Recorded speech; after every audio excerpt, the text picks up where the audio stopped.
Jared, what did you see on the hit that put you guys ahead for good there, and kind of how emotional of a win is this in coming from behind fashion? Yeah, no, it's a big-time win for us. I think really just trying to focus on just staying to the ball. We knew that he was going to, he had a little bit of ASR on his fastball, and then he was going to throw his changeup a good bit. So kind of just trying to sit one of those pitches and got a pitch to hit and just did damage with it. For both Jared and Tony, that fourth inning, what went so well for everyone, but how important was Cal Starks at bat in that stretch there? Yeah, I mean, I don't have as many baseball terms as Jared just did there in one answer, but there was a lot of fight with the whole group, and Cal Stark was kind of our leader. I mean, that was an incredible AB. He grinded it out, and we didn't have that stuff going on earlier in the year where we responded like that after a difficult inning or picked each other up. Whatever it might be, but as the season went on, we've come together, and so we'll look forward to tomorrow and see if we can continue to do that. Yeah, no, building off what he said earlier in the year, we wouldn't do that for each other, and just how close this team's gotten, it's really special, and I think we're just doing great things right now. And credit to Cal, he's been working his butt off. Probably works harder than most people that I know. I mean, you should have seen his face there in the fifth inning or sixth. I mean, it looked like he was dying, but he's just putting his life on the line for us, so it was awesome to see. For Chase and Tony, Chase, just how big was that big 6-run inning for you to kind of collect yourself after you gave up the homer, and what allowed you to settle in from that point on? And then, Tony, your vantage point of what Chase was able to do after that inning and then almost throwing a complete game.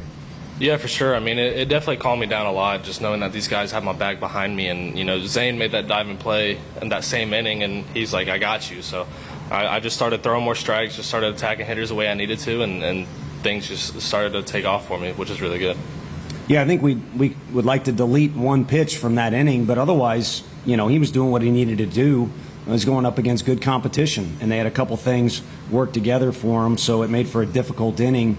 But in terms of the rest of the game, it's kind of been the theme.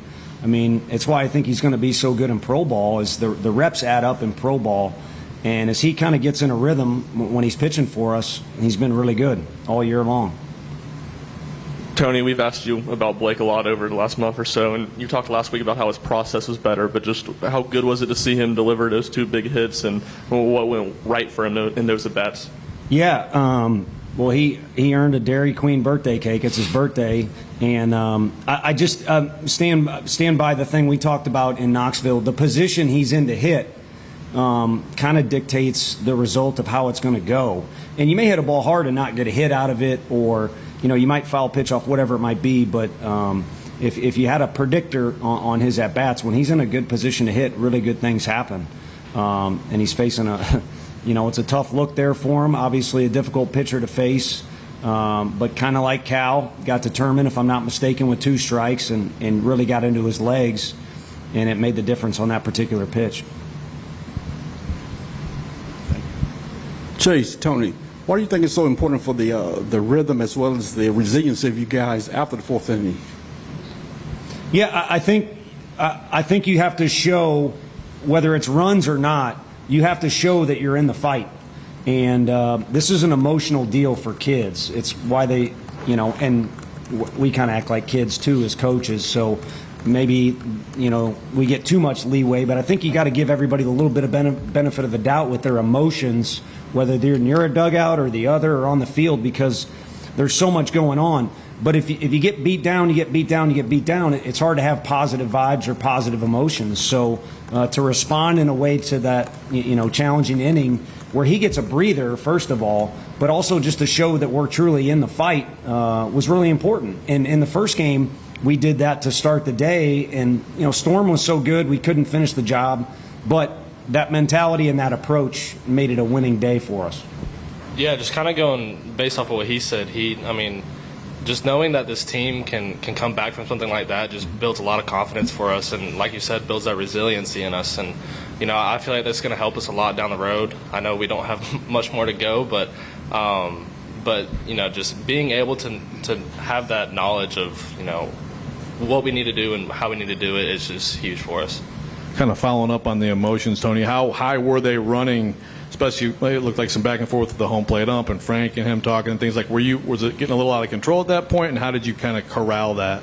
Yeah, probably me out of control. I think Frank was kind of more trying to angle and make points, and then, he was doing a good job of kind of keeping us at bay because, Hall works so quick, and, we talked about it. He preys on frustration, and he does a lot to frustrate you because he's so good. And one of those things is to work really quick, and we had talked about making sure we take our time or take ownership of the box and be ready to go when you're ready to go. So that's kind of how that flared up. But I think it was handled well, especially, like I said, because, we're all fired up over on our side. But, again, when you're fighting for your season, whether it be one of the two teams here or anywhere across the country, there's going to be a lot of stuff going on. We saw that in our regional, and we saw it here. So, thankfully, it led to a good finish, but there's all kinds of ups and downs going on over in that dugout. Coach, Chase mentions about the play at third by Zane. Obviously, hindsight 2020 now and how you were able to respond after that. But in the moment, did it feel like maybe a game changer, or now does it feel like a game changer? Yeah, it does. Now, to be honest with you, it's difficult to have much feeling about anything. It was such a long day, and it was a long night last night. Per the weather, we're sitting around waiting, so it feels like it's been a week-long deal. But you wouldn't have it any other way. You certainly want to be playing more than you want to be, at home or not getting the opportunity to play. So we're grateful for that. But it's been a long day, and I think the vibe I got from our dugout, it was a quick, good job. Chase certainly, Burnsy finished the game and with an exclamation, but it was a quick turn of page and, keep coming together tomorrow. Coach, this one's for you. Yesterday, completely different day. Southern Miss goes up 4-0, but today, obviously, different day, so things change. What did you see differently from USM today? I got to be honest. We just walked past some of their players, and you got to say good job. I'm looking at the box score for something that stands out. But the first inning, we got a good punch from them. But at the same time, we could have made a play here, could have made a play there. So I really didn't see that huge of a difference. The scoreboard obviously dictates opinions of fans and media, and you look at the stat sheet and all that. But this is what it's supposed to be, is good competition. Last year, our team talked all the time about fierce and deep competition is what you want. That's what Tom Brady, I believe, spoke on in his retirement deal, one of his retirement deals. So he's still retired, right? Yeah. Okay. Something like that.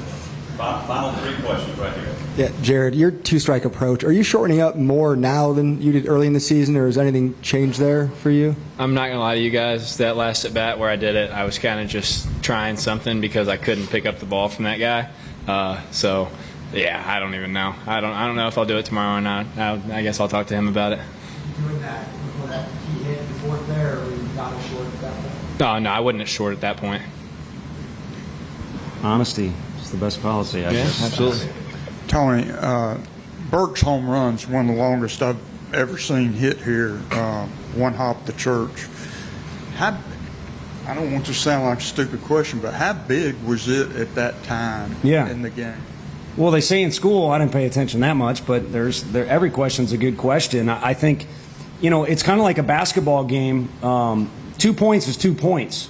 And I'm only referencing, I've been buddies with basketball coaches that are good dudes, and we got the best dude ever at our place. But, sometimes when you have an emphatic dunk, it can kind of shift the momentum a little bit. So, yeah, at times for us this year, he's hit them so long, it kind of changes the entire mood in the dugout, not just based off the scoreboard.